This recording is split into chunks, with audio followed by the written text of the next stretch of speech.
بسم اللہ الرحمن الرحیم۔ میری آج کی ویڈیو ہے صحابہ رضی اللہ تعالیٰ عنہ کا مقام۔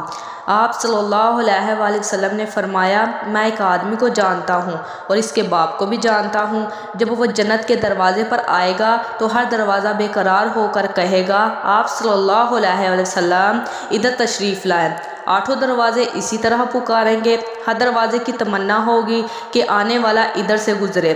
حضرت سلیمان فارسی رضی اللہ تعالیٰ عنہ کھڑے ہوئے کہنے لگے، یا رسول اللہ صلی اللہ علیہ وآلہ وسلم یہ کون ہے؟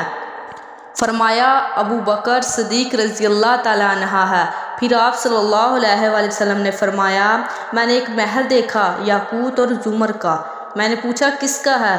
بتایا گیا کہ ایک قریشی کا ہے۔ میں سمجھا میرا ہے۔ میں اندر جانے لگا تو بتایا گیا، یا رسول اللہ صلی اللہ علیہ وسلم آپ کے غلام عمر ابن الخطاب رضی اللہ تعالیٰ عنہ کا ہے۔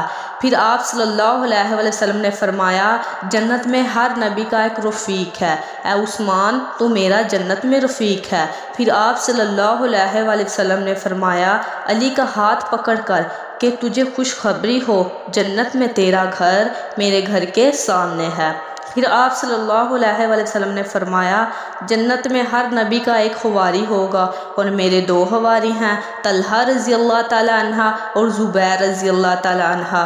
اس شان سے یہ امت جنت میں داخل ہوگی، اور جیسے ہی جنت میں داخل ہوں گے پہلا گارڈ آف آنر پیش کیا جائے گا فرشتوں کی طرف سے، السلام علیکم، لا تعداد فرشتے، باقی سارے نبی اور امتیوں کی ابھی باری نہیں آئی۔ سب سے پہلے حضور صلی اللہ علیہ وآلہ وسلم، آپ صلی اللہ علیہ وآلہ وسلم کے ارد گرد غبرا، مساکین، فقراء ان سے پیچھے ہوں گے۔ جزاک اللہ خیرہ۔